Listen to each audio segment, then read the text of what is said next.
Musa Bility is our guest. He's here. The bridge man. They say that how they call the man. They call him the bridge man. So whenever he goes to any country, the people say, they say, Musa Bility come here. What would they say all over bridge? I mean a bridge. They make him build the bridge. Representative Bility, I'd like to say good morning. Thank you for always accepting our invitation. How's the Ramadan going? It's not easy. It's all I want. I see it from your face. Yeah. It will soon be over. You got less than 10 days now. Yeah. Next Thursday. You've gone through more tough Ramadans. Yeah. You will survive this one. This one is tough. I know. Yeah. How is everything? How is life? It's okay. We are taking it in stride. We thank God, and we thank God for our country and our unity. How is your district? This is okay, as usual. I was there last week. This week, a friend of mine, a legislative friend, a colleague of mine, invited me on a private visit to Sano, so I'll be going there. So I'm not going to Nimba County this weekend. Okay.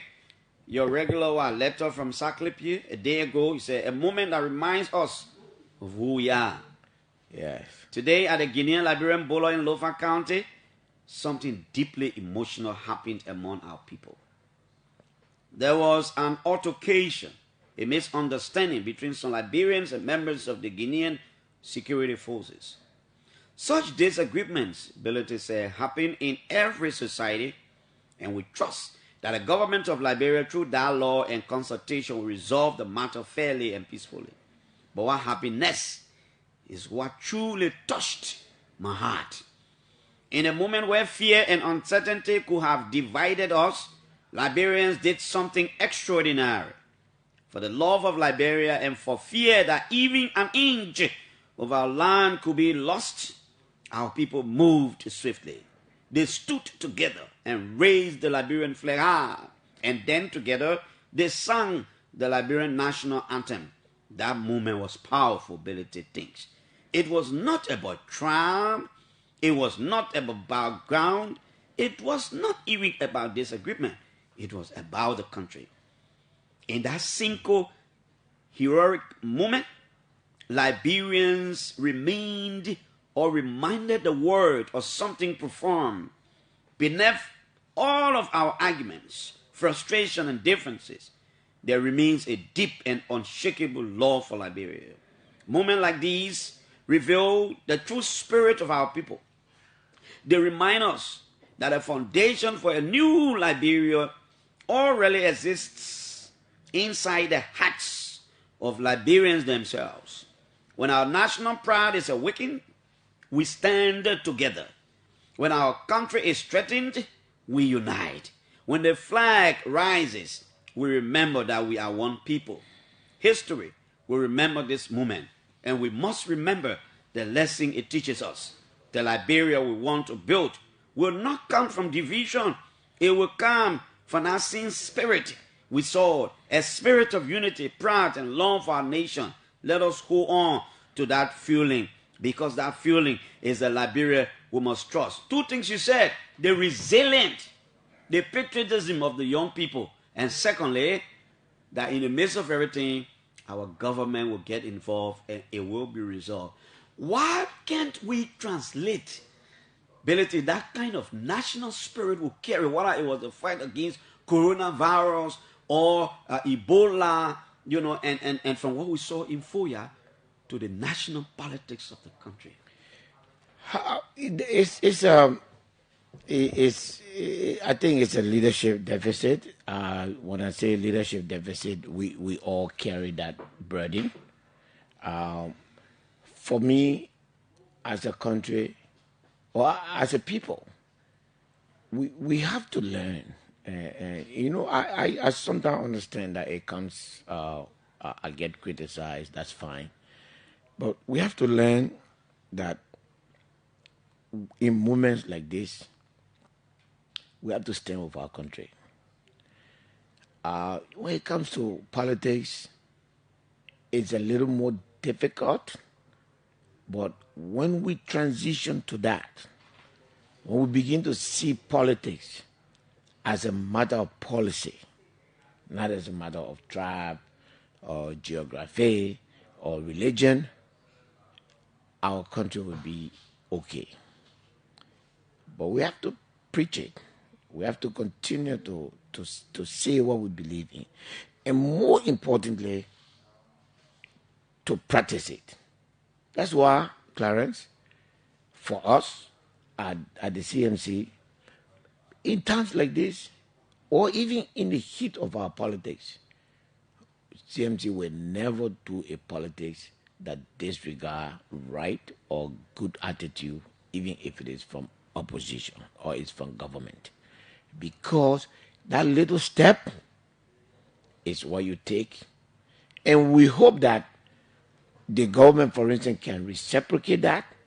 We hope that individuals can reciprocate that in the communities, where when someone is sick, it comes from there. We'll say, oh, this person that United Party person, when the person is sick, let all of us go and take care of that person.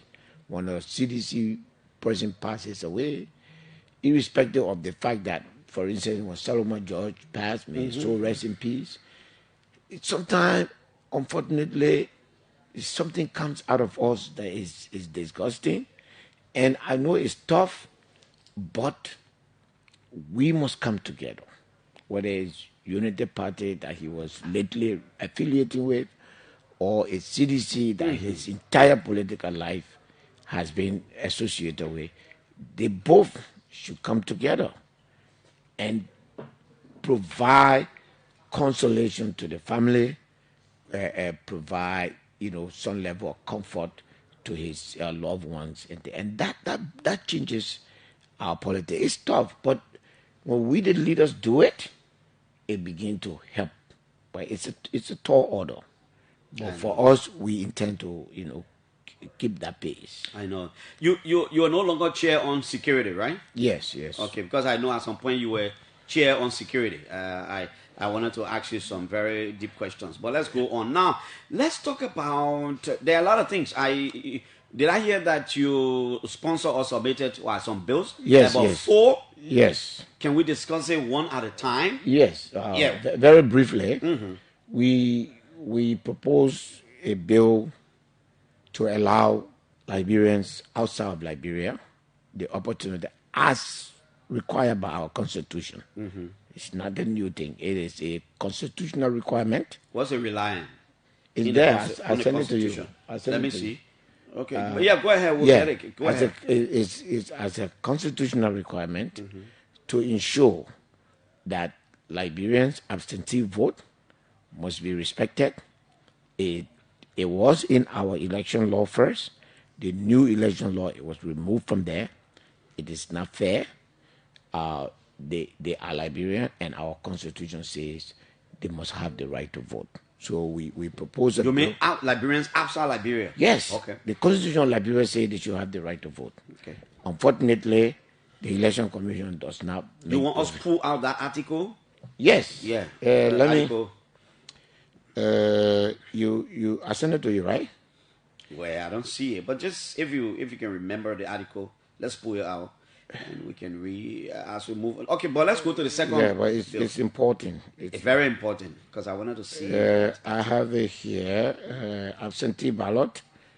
I will give you the article. The provision, yeah. Yeah, let's see.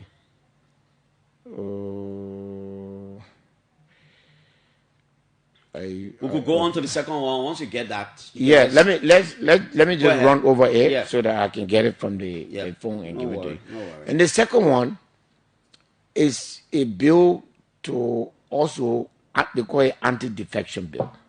Anti-defection bill. As required by the Constitution, the parties go to election with a platform. If you are elected on the platform of that party, it means that the Liberian people voted for you because that party has a certain standard. The Constitution gives you the right to run as independent. So if you choose not to run as independent, then you forfeit your right as independent. When you join a party and that party advocate. Bility, go over that again. Very important. Go over that again. We call it anti-defection bill. The anti-defection bill. Yes. When you're running for office. When you're running for office, Clarence, let's say Unity Party. Unity Party has a mantra, they have a manifesto, and they campaign, and you campaign on that. And the Liberian people vote for the Unity Party manifesto, and through that elect you as a representative or a senator. Mm-hmm. When you decide to say, I no longer want to associate with the Unity Party, then it means that the reason, the rationale, and the rationale for which you were elected by the people, you have deviated from that. Therefore, that seat that you occupy must be automatically vacant. No, it's not automatic. There are a lot of process. Okay. Or if the party, so if you resign from Unity Party, Election Commission will be forced to declare your seat vacant. No plenty talk. If you go in the parliament and the party advocated for a certain policies, and you reach there, then you begin to disregard the party and vote the other way. Defection. Because our people, Clarence, vote in a certain way. They voted in 2023 to make Joseph Boakai president. But they did not vote to give Unity Party, for instance, the pro temp or the speakership. Because the number of representatives the Unity Party has, including their alliance, is 15. Under a system like this, Unity Party will not be the speaker. The speaker will come from other party, or except Unity Party can be able to governize the political party, not the individual. So this is meant to institutionalize our politics and make it institutional. So we propose the bill to say, why if you went to the House as an independent candidate? That's your right. Then therefore you told the Liberian people you are independent, you make your own decision. Okay. And therefore, so the bill will have no binding effect on you. Okay. If the party expels you, then you have legal recourse, because Election Commission must make sure the party went through the same process. And even if the Election Commission says it was okay, then you have the right to appeal to the Supreme Court. And until the Supreme Court can decide, your removal from the House will not be effective until they do. Are we not going to be tampering with people's freedom of association as provided for by the Constitution? Well, I have the right to associate with the Unity Party. I win the election. Probably what I wanted, I no longer see this, so I disassociate. If that kind of law, is it not coming in conflict? But that's not what the law says. The law says if you vote for the Unity Party, it didn't say when the Unity Party changes, because that's a different dimension. No, at that point, Musa, I can determine that, the ideology of the party that I voted for, upon which they elected me, I no longer see it, so I'm leaving.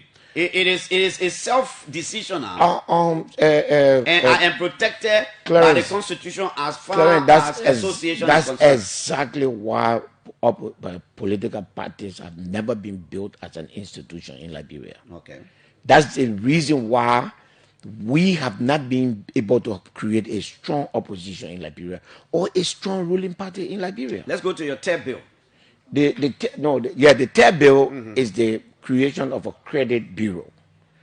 You know, that's a financial of a credit bureau. Yeah, that's a financial bill. So in Liberia, the various banks characterize everyone. When the credit portfolio of the country goes by, the blame goes to everyone, including the good customers. This credit bureau will be created to protect the banks and their investment. Meaning, if Clarence goes to EcoBank and borrows $5,000 and he doesn't pay, if he goes to GT Bank to go borrow, they will not get money. The credit bureau will be flashing because the other bank must go to the credit bureau to make sure that everybody monitors that credit bureau. yes. So if you have bad credit one place, you are not allowed to credit anywhere. Almost you fail in school 10th grade, you go take 11th grade. It works everywhere. It has worked in most African countries. It is the basis for the development of the American financial system. It protects investment. It encourages people to fight to make sure that their credit remains. I think that's reasonable. Yes. And then the second bill, when you establish, the next bill, when you establish that credit bureau now, then we'll go to something we call deposit and loan ratio. Deposit and loan ratio means the bank will be compared, not to, because there are a lot of deposit in the bank, but they're not giving it as a loan now. It's stuck in the bank simply because of the bad credit system. So when you fix the credit system, then it means if Clarence borrowed 5,000 from IB Bank, and that 5,000 is doing well, he's paying on time, he has the capacity to go to LBDR to borrow. So the bank must not keep the money in the bank. They should spur and we borrowed this from Ghana, Nigeria, Rwanda, South Africa, and Kenya, where they introduced this law and economic activity increased. We are keeping millions and millions of dollars in the bank, and the banks are sitting now over it. They are justifying their action to say the market is risky. Therefore, good customers that could have access to much more money are being denied because of bad customer. Credit Bureau will distinguish between the two people and at the same time give access and reward to good customers who are doing very well, paying their debt on time, and etc. etc. So these are the have you done the first reading on the floor? Yes. All the bills? Yes. We've done the first reading. It has been sent to committee. We have some more bills coming, 2 more bills, which we But I am sure at the Central Bank of Liberia there is something they call the credit reference regime that combines records of these different banks. It is no longer functional. If it were functional, you know what we're going to do? And I want the banks to come. I want everybody to come. That system has collapsed. You think so? I know so. Not that I think so. I know that it has collapsed. Okay. You know, that system has collapsed, and where we are right now, it is not working. Tomorrow, Clarence, we are also introducing some bills, two other bills. The first one is an act to establish the procedure for the conduct of impeachment proceeding in accordance with the Constitution of the Republic of Liberia. Conduct of impeachment proceedings? Yes. Since our Constitution came into being, we have refused to put procedure in place for impeachment. Therefore, like, you see how Justice Janet was removed illegally, because the Constitution requires, and I think I sent that to you, or I haven't sent that to you. The Constitution requires that, as a matter of law, the legislature must do this. But since we came as a country, we have refused to do it, and it's not okay. The second act, which is another one, an act to establish an independent electoral tribunal of Liberia. Independent electoral tribunal. Yes, Clarence, election commission carries out election. It does you wrong, and then you gotta come complain to it, and it must rule against itself or defend itself and be a judge and an actor. That is totally wrong. Independent electoral. Yes. So what we're doing here in this act, which we'll introduce tomorrow, on Tuesday, we are establishing a court, a panel of 5 judges. A separate court to look into electoral disputes. Yes, only. Void of the Elections Commission. Void of the. So when you go to election, it covers qualification. For instance, if you are not qualified, if you are qualified, election commission qualifies you, and Clarence not certified with Musa Bility qualification, you go to this court. If the election commission denies you to say you are not qualified, you go to this court. From that court, you go straight to the Supreme Court, and it got time that they must deal with. Each of them have 30 days or a certain period of time to deal with it. That is justice. And it frees the election commission hand to do its work. But you can't conduct election and at the same time conduct the dispute that arises from your action. For far too long, we have ignored this. And now we're doing this so that from that court, you go straight to the Supreme Court. Now, there will be 5 judges that we are proposing. 2 of them will be appointed by the Supreme Court. 2 will be appointed by the President. And 1 will be appointed by the Liberian Bar Association, the National Bar Association. So those 5 judges will serve 1 election cycle, and they can be reappointed. So, which means 6 years or whatever you want to call it, and then it can be reappointed. So at the end of the day, these are important bills that we are introducing to strengthen our democracy, to make sure that we move our country forward. And for me, the democracy right now, we have to work very hard to strengthen it before it gets out. Okay, I will ask you questions, but I want us to just go. Let's go to this proposed act by, I think it's act or an amendment to the act creating the LPRC. Senator Dillon did something on the LPRC. I think the Senate has had its first, I'm sure, public hearing on the bill. What do you know about that bill, Bility? Clarence, I heard Senator Dillon on this network. Until then, I have nothing to do with it.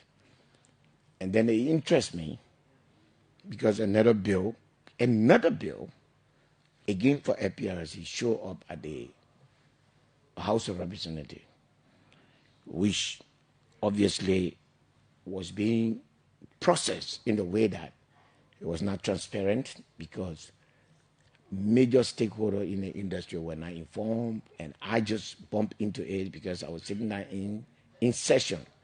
They were having committee meeting. Listen to this. And while session was going on. So we didn't know. Now, this bill by Senator Dillon, I have 2 impressions about it. Either Senator Dillon did not read this bill properly, or this bill represents his worst legislative action. What this bill seeks to do in... Do you have the draft law, the draft amendment to the bill? Yeah, I'll send it to you. Yeah, please. Yeah, go ahead. So I'm sending it to you right now. What it does, what APRC tried to do over 45 years ago and failed, is what this bill is trying to do, Clarence. Monopolize the petroleum industry. But listen to this. Today, Liberians, the entire business industry in Liberia, the petroleum industry is the only industry that Liberians have taken full charge of. 5 Liberians, I think 1 in the southeast, 4 stations right here in Monrovia, have all constructed terminals or are constructing terminals, invested millions and millions of dollars in it. And Senator Dillon introduces a bill that literally says that APRC should cancel those rights, and that it should not give APRC the power to remove those private entities But interestingly, very interestingly, it grants concessions the right to build their own tank, which is never done anywhere in the world. Is that what the bill seeks to do? Yes. I wish I could have the, because Clarence, one check your other time mail. I sent it to you. one other You time are- we spoke to Senator DeLong, and he was talking about devolving. He was talking about taking away some of the functions. That's what I said. He probably did not read. He it. was talking about taking away some of the function because he was concerned LPRC can be the referee, they be the player. So we will try to, let me see. You just send it to me manually, like you were sending me a WhatsApp message. What you send I sent it to you right now by WhatsApp. No, but I'm saying when you send it in, I'm finding it difficult to pull it out. So you could just send it to me manually, like you're sending me a regular. I want to know what does the bill. I did that. I don't know why. You sure? I sent it in Word. You don't have Word on your phone. Okay, let me see. Let's be talking. I'm trying to do let the me macro. do it again. Yeah, because I want to read a little check bit. It again. Check it again. I want to read a little bit on the bill. I want to show you Go ahead. The thing the law seek to do. Yeah, you said I'm trying to open up. Yeah. Yeah, I did a memo on it, and it takes FPRC clearance, give them all of the rights, make them a player, make them the referee, make them the judge, make them the jury, and literally disregard any contract that You mean the FPRC bill seeks to add up to the authority LPRC already have got? Yes. But Senator DeLong did not sound like that when I think he was on my show or on Julius' show. I listened to him. Yeah, because and then I read. That is the reason why I'm still confused, because he was talking about, proposing or taking away some of the functions and allowing other institutions to play some roles. Under the act, if you go to the role of FPRC, it's the FPRC will give they got a transitional provision, they got the establishment of FPRC. It's under section 4.1 of the act, which I sent to you. You got it already, right? Go ahead. I'm just the Liberia Petroleum Refining Company shall have perpetual succession and common seal. Okay, be capable of this, acquiring, holding, have the power to enter into contracts. The FPRC shall have its principle, the objective. I mean, it is so ugly. Basically, give the right to FPRC to take over and specifically say that it should not allow any terminal to operate. I'm really? Yeah, and what happened is that under section 5.2 1, the Liberia Petroleum Refining Company shall have the sole and exclusive regulator, importer, storer of petroleum product, and shall be the licensor, wholesaler, distributor of all petroleum related products, and shall have the right to choose or designate person. I mean, it just went on. Is it different from what we have at the moment? We don't. Is the amendment different from what the existing law? Yes. So what the amendment, basically, what this law is intended for, and I've seen the intention, is to literally illegalize what FPRC has already done. Take Liberians out of the business. But most interestingly,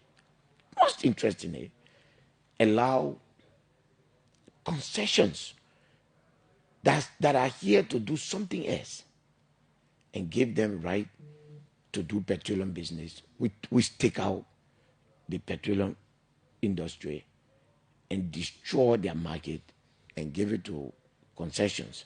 And I sat by myself, I said, I know Dillon, right? But did he really go through this? Did he really have an appreciation of this law? And I'm struggling and I'm struggling to appreciate that he. Is still at the Senate? Yes, they are the same. And I'm struggling to appreciate that he did this. But again, me and Dylan have a good speaking relationship. The fact that he didn't call me, that makes me to believe that he did it. Because we would have given him good advice. What is the intent of? There is nowhere in the world today where government has monopolized petroleum. Why do you go? Liberia did this. Clarence, listen. Liberia did this in 1984. 1984, 1986. It never worked. It never even took off. They used it for like a year or two and it collapsed. And then the war came, and for 40 years now, it has not been able to be materialized. How do you come at this time to reintroduce that kind of extreme power? What capacity? I mean, and also, Dylan, he may not be a law student, but he has good knowledge of the law. And the Constitution is against retroactivity. So you pass a law that you know is illegal. It's not passed yet anyway. Yeah, no, that you want to pass a law that you know is illegal because you are basically telling FPRC to disregard agreement that it has signed. Let me see. Can okay? No, you're doing your live, right? No, I'm not. I'm not live. I want to see some of the provisions in the law, so I read few. Oh, you up to now you still have not. Yeah, I still have not been able to.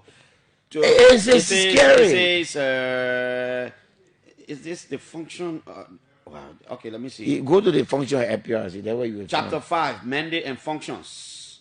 5.1, the general mandate of the Liberia Petroleum Refining Company shall be as follows. Shall now is banding. One, Yeah.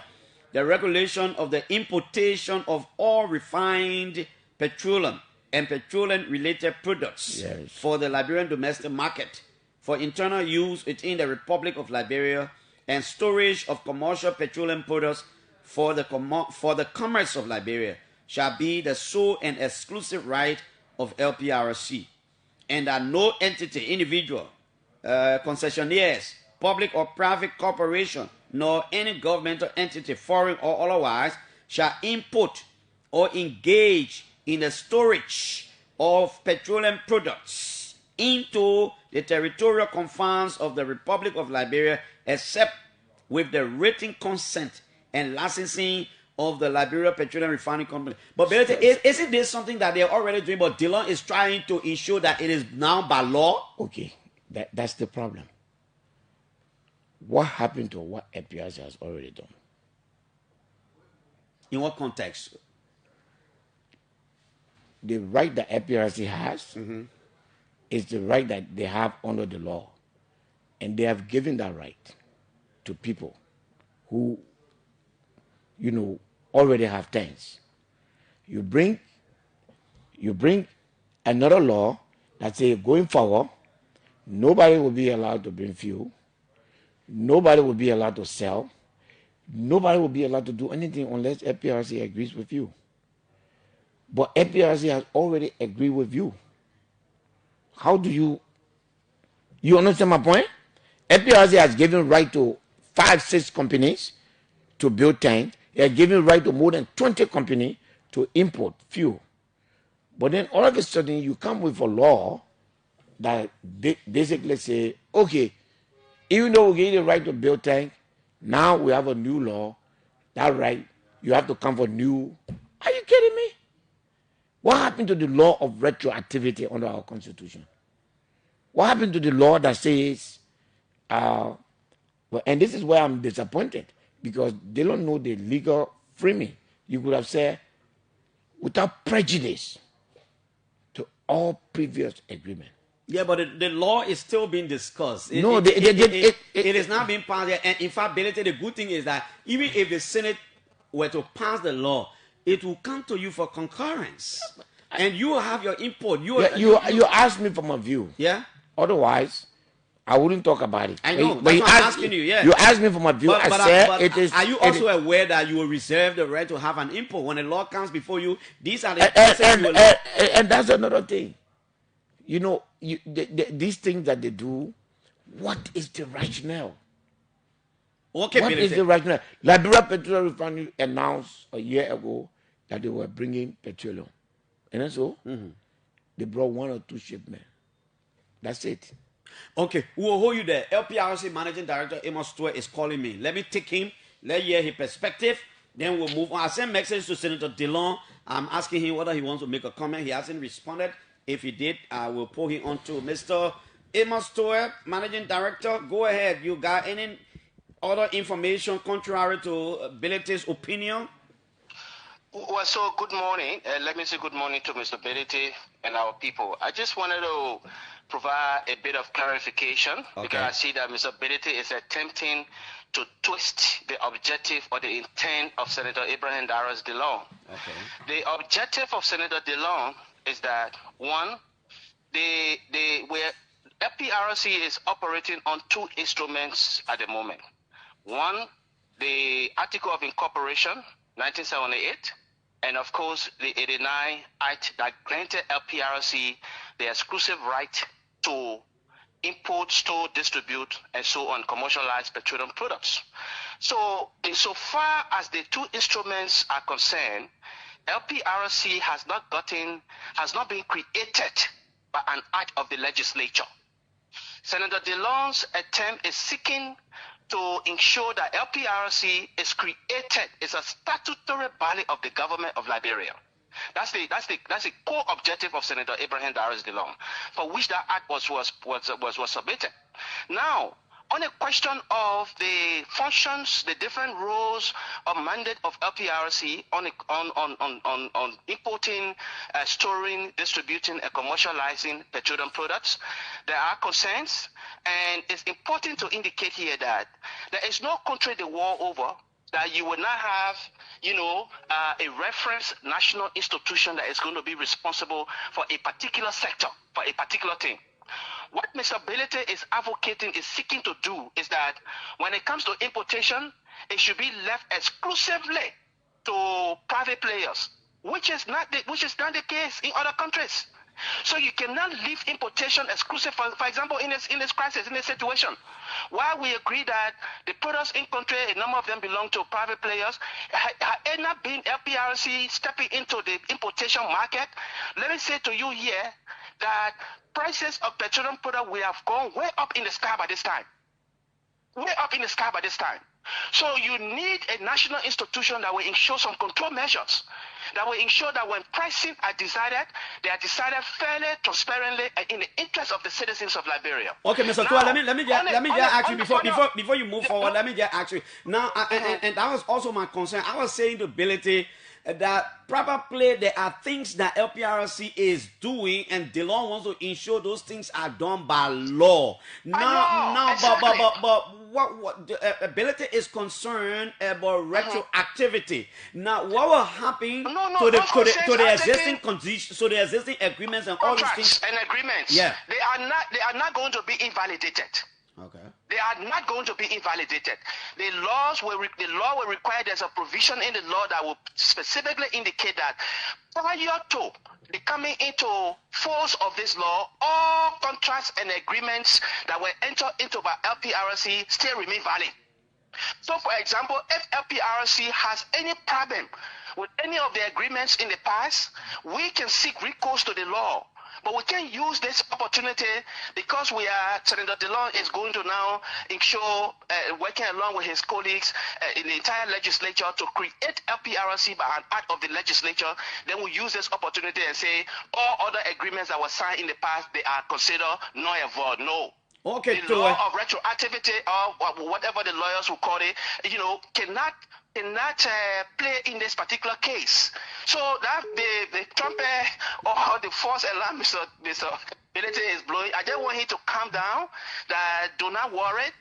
I have a question. Can I ask a question? No, you can't ask it, man. You can't ask it. I want to ask the MD a question. You can express a concern. I'll ask you a question here. I'm asking question. Clarence, I want to ask a question. MD, can you allow me to ask a question? Express your concern. What is your concern? Under the act, the act creates a company called the regulatory arm. They call it the Liberian Petroleum Commission. Under the act. So it's going to be different from the LPRC? Yes. Clarence, And Clarence. then it says, MD. and I'm reading it here. Those are some of the thoughts from one or two senators' suggestions. No, but he has sent to you. Clarence, give me a chance. Amos, okay, I asked my question. Let me allow me to ask. This is part of the confusion in the bill.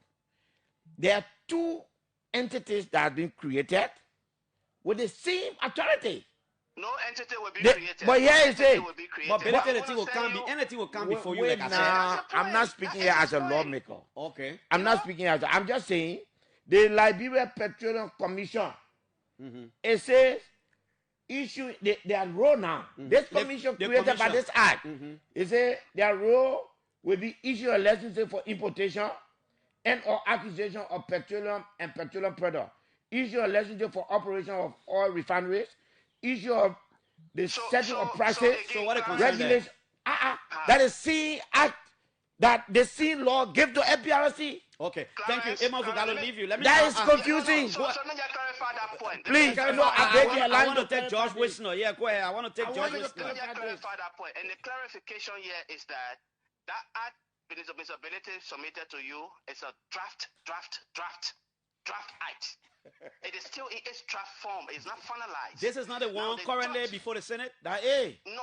So the one before the Senate is being worked on. Okay. A couple of things have changed. My man, I'm privileged. A couple of things they have been changed because based on what the realities is going to be. Okay, we know LPRC has this role to play. There are suggestions that after the unbundling of LPRC, after a couple of years, then, for example, if oil is discovered in commercial quantity, you have to establish a regulatory institution for the downstream. Okay, Emma, let me let you. Yeah, go ahead. Conclude quickly. The regulatory part of LPRC, after a couple of years, it will have to be sent to another institution that will be created. Okay, let's hold you there. The institution is going to be created right away. Let's hold you there. Thank you so much. Let me join a public policy specialist, George Wisner. George, I can take you 2-3 minutes. Let's hear you. Thank you very much. Hearing you said 2-3 minutes, and you raised a lot of governance and policy issues with Mr. Bility. Yeah. It's not just the LPRC that I'm interested in. That one they will handle it. The only question for public policy and governance that I had with the LPRC thing was an issue raised by the managing director sometime recent, just on your show to justify why LPRC should commercialize. I mean, from a governance standpoint, a public policy standpoint, I don't think it is efficient or effective for government to get involved in what the private sector should be doing. Government is government. The market should be allowed to run and operate. The instance that Mr. Weah raised, yes, it sounds logical that if LPRC was not involved, probably the price of fuel will go up. But in other jurisdictions that have done that, the government reserves the right to purchase from the private sector and have reserves so that in the time of emergency, the government can release those reserves to ensure that there is stability. The role of government should be to regulate the market, but not to. Let's go to your other point. I will find time to bring Senator Darius along because I also want to know the role of the Liberia. There is an agency called the Liberia, the LERC. Go ahead, George. Senator Delon is calling. I will take him. Yeah, George, go ahead.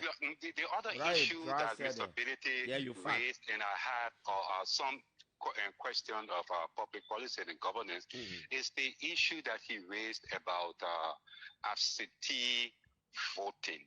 It may seem good, yeah. The legislature, I think it was under Madam Salif, also President Weah, that passed the Dual Citizenship Act. That automatically gives Liberian with dual citizenship some rights. But looking from other jurisdiction, Mr. Bility, it immediately raises two issues. First, besides the logistical issue that it raises, take, for example, the United States of America. Those outside of the United States of America that vote are people who, from the inception of birth, are already recorded in the American system.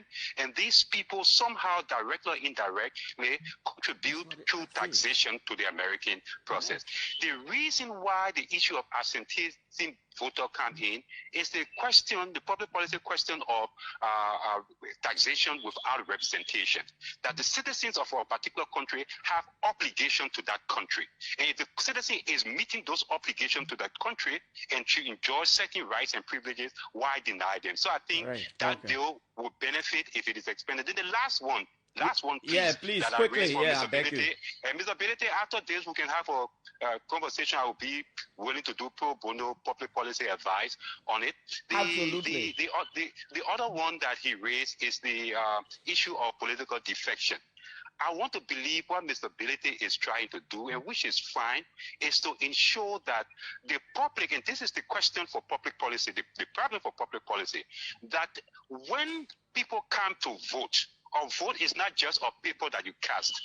Or vote is actually your values, your principles, your choice based on a particular policy or that you believe.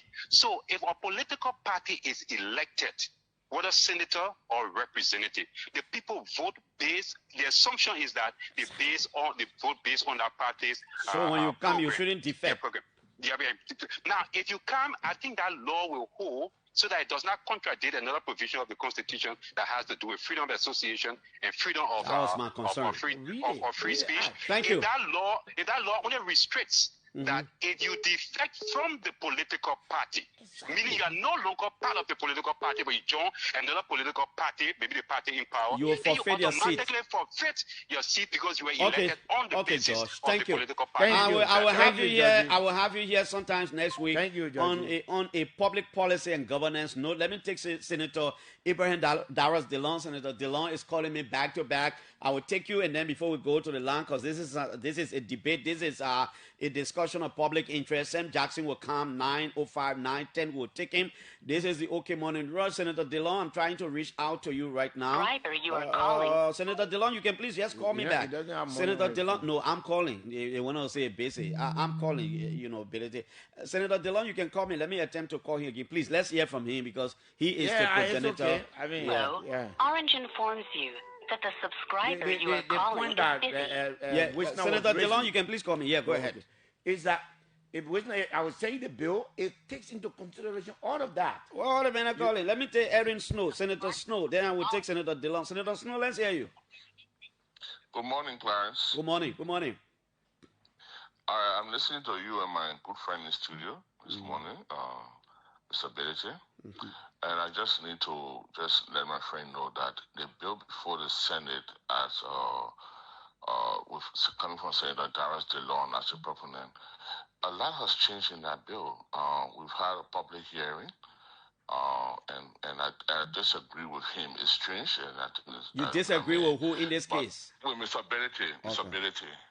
The bill is not. I think what he has, what the document he's using, I think is a wrong document because.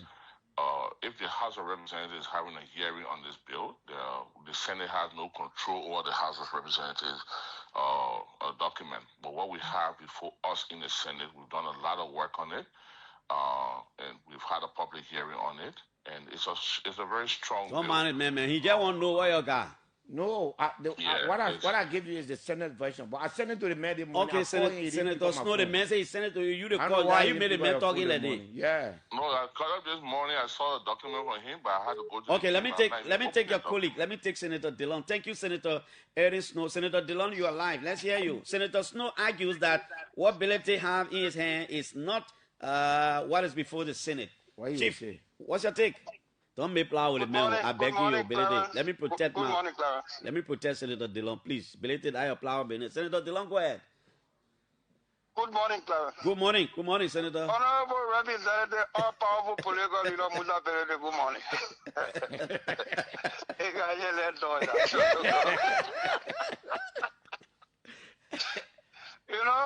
if Musa was not a lawmaker, I was going to speak more to the bill. Thankfully, Senator Snow has spoken briefly to give some clarity.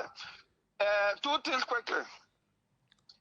I support the bill representability on the floor regarding crossing over from political parties and losing seats. Okay. Except that the same way Musa Bility and the legislature cannot find the courage for us to pass a law in keeping with Article 36 to fix our salary and suggesting $5,000. The same way we can't have that courage in majority to fix our salary at $5,000 in keeping with Article 36 of the Constitution, that's the same way there will be no courage in our legislature, of which I'm a member. To pass it on. Musa Bility law. Yeah. Because, look, referee can't get his red card. And I say, referee will not get his red card. Country. Dylan? So the courage. No, but Dylan argument is it's a good law, but what are y'all will muster the courage to say, let's take it one for ourselves? Because who that law will affect, but it will strengthen political parties. It will make lawmakers elected on political. If you are elected independent party, you want Johnson at your business.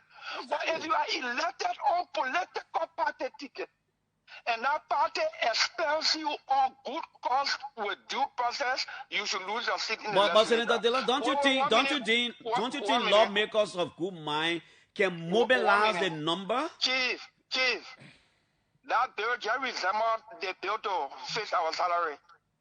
It's just you asking referee to get his head. And you're almost looking at the provision to get lawmaker out and say you must raise signature, but you must carry it to the legislature. You know why I believe otherwise? Let Dylan just land. Dylan, please listen. Yeah, I will make proposals, amendment to Musa's bill, that when your party expel you in keeping with due process on good grounds, you lose, there's a vacancy in that house, you lose your seat, and the party fills that vacancy. When you are expelled, when you on your own leave your party on whose ticket you were elected, there should be vacancy. The party should be able to replace you. Senator Dylan, I think you got to come here next week. You like expand on this thing. I agree with that bill, but you see, Musa bill, he will just talk about it for years. Just have to talk about my salary bill. Yeah, that salary bill, your men can add the NCO. They can add the NCA. You know, let me tell you something. In order to strengthen the country here, once we start with ourselves, the minister then will conform. The judiciary will conform. The executive will conform. Once we don't have courage to do certain things beginning with ourselves, we will only be talking about it. Okay, Senator. Thank you. On the FPRC issue, I will not respond much to my colleague Musa Bility. He has one document he running around with, but he's not in the studio as a lawmaker, because as a lawmaker he has all the power. As a businessman, don't mind. Yeah, as a businessman, the same way you were crying, say he alone was being targeted on storage fee. The same way crying he was in the studio the morning crying. No problem. I will deal with you at another time. The draft of the law says okay, Senator, the man say he know how to grab you. The man say he know how to grab you. The man coming to my office. They just say he will grab you. I will deal with you. He coming to my office right now, still around my. Yeah. Musa, let's hear you. No, at this point, I think we got to take. Yeah, go ahead 1 minute. Then you we'll know, take some I agree with Senator Dylan, and that will strengthen the bill. And I want to let Senator Dylan know that I have tried. You've tried and on the 5,000 to the lawmakers, yes. But you didn't mean to say to them, let's reduce our salaries, and every time I will keep trying, but we are coming towards election. Let's pass the political party act that will give the political party strength to force lawmakers to sign on to certain things like the salary reduction bill. Okay. Because the moment you sign the defection bill, everybody in that house will come to themselves. They will come to themselves. And then the party will start instructing them what to do. 0777-700-995, We're taking few calls, then we'll go back to Representative Musa Bility and conclude, because Sam Jackson comes in very shortly. Hello? Good morning. Yeah, good morning. This is Joseph Bona, and I'm from Jalasa. Yeah, Bona. Yeah, Mr. Jackson. You know, sometimes when I hear Mr. Bility on the radio, sometimes I get emotional. Reason being, I was a former employee of Ecofuel, Latin America, like Ronnie. We were 103 employees. Really, because of the loss of our job in 2019, that Latin America hijacked, people want to quote, they were paying for hours until people got frustrated and left the country. We were 103 young people who were trained by. How you may have lost a job? How? But he had the place. The place. When you say hijack, what do you mean? They play what for somebody? The terminal was constructed by. And the president didn't go to court? They allowed the man to do that? Come again? The president didn't go to court, the owner? They want to court and then they'll drive me around for more than a year. No, until they want to equate the one because I got the one in there. Okay, Chief. I wish I knew more about that. Hello? Hello? Yes, sir? Good morning, Clarence, and good morning to your studio guests. My name is Emmanuel Talo. Yeah, and I call you along the Riverfield Highway. So specifically, I want to speak to the deflection bill from honorability. And I think that bill won't go anywhere because that bill alone contradicts the Constitution. I talk about people being free to associate and disassociate at the same time.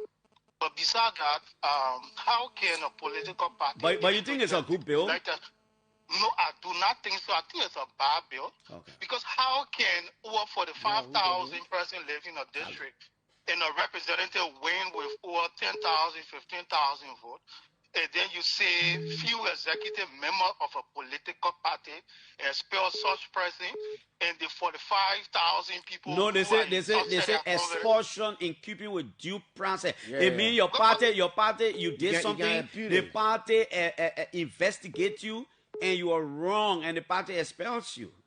But Clarence, this is the thing. No one lawmaker get elected by their party. People get elected by their constituents, member of their constituents. So you go vote, you go campaign to your people, and they see the need to elect you as their representative. How can a political party, 10-member executive committee member of a political party subjecting you to investigation, expelling you, and then forfeiting the trust that over 10,000 presidents of a constituent have entrusted into you? Okay, thank you, brother. Hello? Do we have you yet? We do. Good morning. Good morning, Clarence Jackson, and good morning. Assalamu alaikum to the studio guests and my Muslim brothers and sisters that are serving the holy month of Ramadan. My name is Prince P. Wilson. I call you electoral district number 10. Yeah, Wilson. To my brother and our honorable, I think what you have done is extremely well. I support you on to bill that you discussed. And I think our meeting in your office after the holy month of Ramadan as an advocate to join you in the process of the bill that have to do with the legislators. Similar bill, our school in Sierra Leone, similar bill also the of law in Sierra Leone. Like what Senator Dillon said, it's very in line as relating to when you have been voted by that political party institution that carry you and put for you. The law and constitution of that political institution is also a copy like at the election commission that when you are in violation and what clause constitutes you being explored. Okay, Chief. Let's go here. Hello. Let's talk to just one or two more men. Hello. Good morning. Yeah, Clarence? Yeah.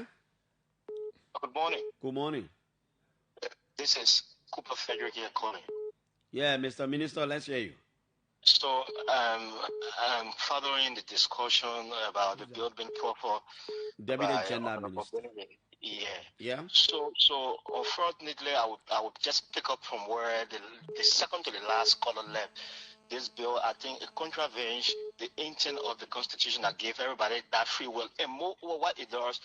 The power that is given to the people that elect their own representatives, it usurp that power and abrogate that power onto few political individuals from, political institutions to make decisions that will not benefit. No, but you're only discussing the Bility's proposal one side. The other side about the proposal was that even if you the lawmaker, nobody investigate you, but you voluntarily, you also leave from your party. You should bear the consequence. You're not just focusing on people should get you out.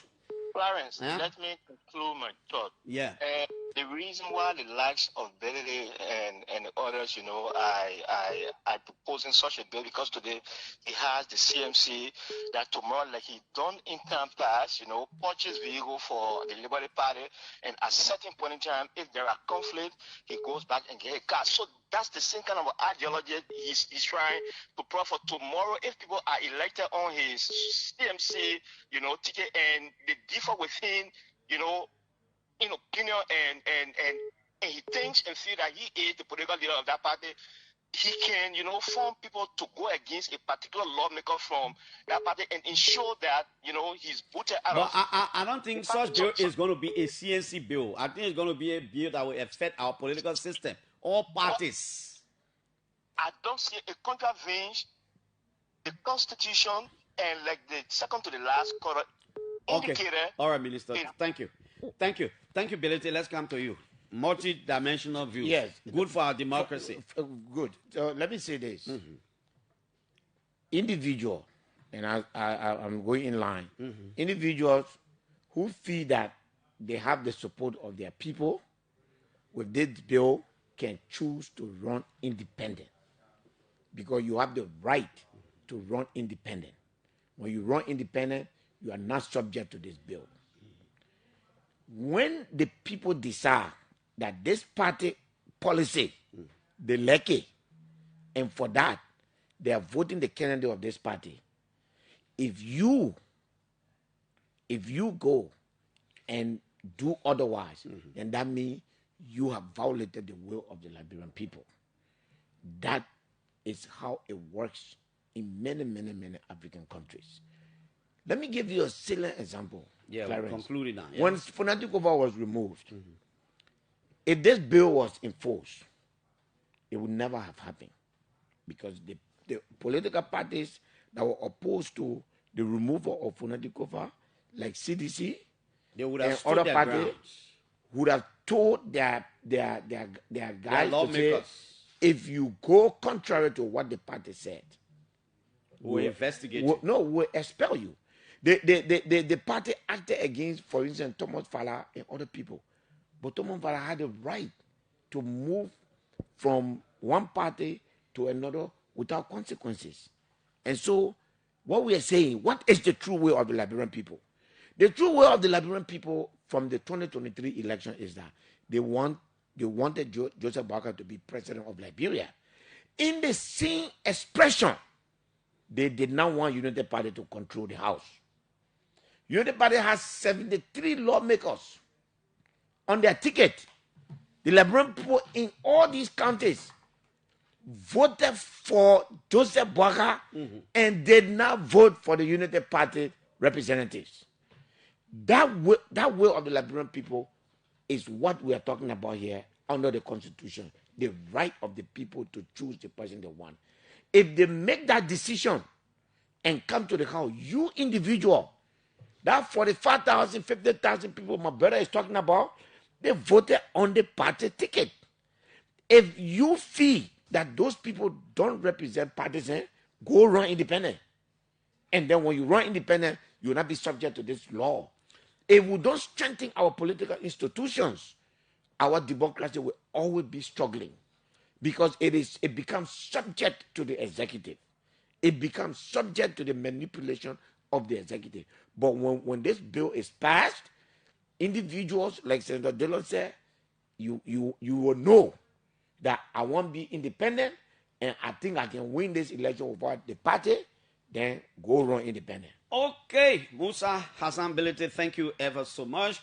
We'll always have you here to talk about these issues of governance, politics, development, and everything. Wish you well, man, on the remaining observance of the holy month of Ramadan. Yeah, Clarence, please allow me to just say one thing on the issue at the border. Okay. I want Liberians to be calm. War we have experienced. It's very easy to start. Yeah. But it's difficult to end. The people, the Kisi people from Guinea and the Kisi people from Liberia are the same family. President Boakai is, besides being the president, has a very high rank in a Kisi tradition. And that tradition, I know, as a matter of fact, runs beyond border. And I'm sure they will use that. You'll use its influence in the sub-region to make sure that we have peace. However, I want to ask the government to make sure that this issue is resolved, not just for Liberia, for Sierra Leone, so that a permanent solution is found and this incursion do not happen at all times. And that we as legislators have said it, let us put more money in the budget to support our army. I want to thank the National Police. I was very shocked because this is a border issue and the police being there is above and beyond their duty, their core of duty. And we want to tell them thank you. And let us give more money and let us take some time to ensure that our security forces are properly equipped so that instead of civilians reacting where they have nothing, you cannot compare cutlass with gun, where they have nothing and then they just walk out of bravery to go and defend their country. Thank you so much. Bility once more support for the military, the armed forces of Liberia.